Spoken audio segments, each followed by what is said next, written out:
All right, welcome to week three. This week we're going to survey the range of causes of terrorism. What are the social, cultural, economic, and political conditions that are more likely than not to produce terrorism? As with definitions of terrorism, there are a lot of different possible ranges of explanations. So, and in many instances, they're kind of mutually exclusive. So why is it that people in certain circumstances resort to the kinds of violence that we are inclined to characterize as terrorism? What are the different potential dimensions that you can draw upon to explain the causes of terrorism? As we will see this week, we can draw on our colleagues in history, psychology, sociology, anthropology, and criminal justice to understand the factors that are likely to lead to terrorism. We should note that this week's chapter, in my opinion, focuses primarily on the causes of dissident terrorism. The author, I don't think, is really focusing on why governments or pro-government organizations resort to establishment terrorism. That's a topic that we can address next week, but for now we should recognize that the kinds of violence we denounce as state terrorism is often caused by the fact that authoritarian regimes are narrowly supported, govern unjustly, and are usually rife with corruption. Such regimes, whether nominally democratic or authoritarian, are typically quite brittle, and their political leadership often resort to repression out of fear that dissent can lead to regime collapse.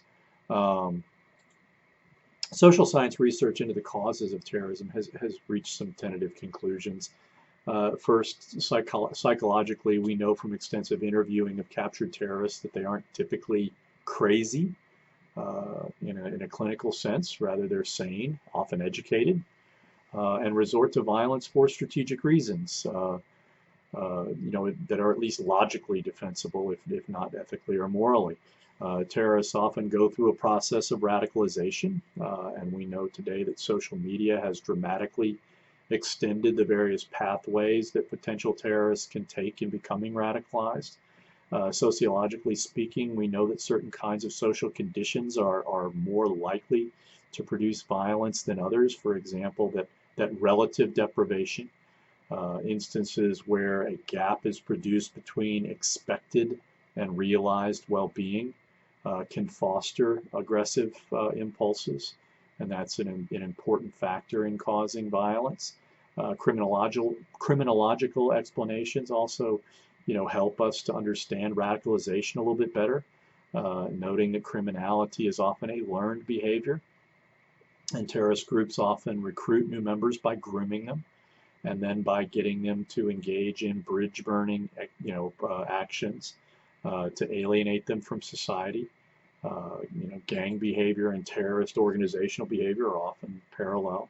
Criminologists also note that terrorism incubates in places where political and moral authority are lacking, in ghettos and trailer parks where economic prospects are poor and people feel hopeless. Injustice, poverty, and despair are powerful causal factors for explaining these kinds of terrorism. We only have the weekly forum and the quiz this week, so please be sure to read the chapter carefully and participate fully in the forum, and use the study guide and the PowerPoint to help you prepare for the quiz. Remember, if you're struggling with the quiz, what does that tell you? You need to study more, you need to study better. All right, let's have a great week.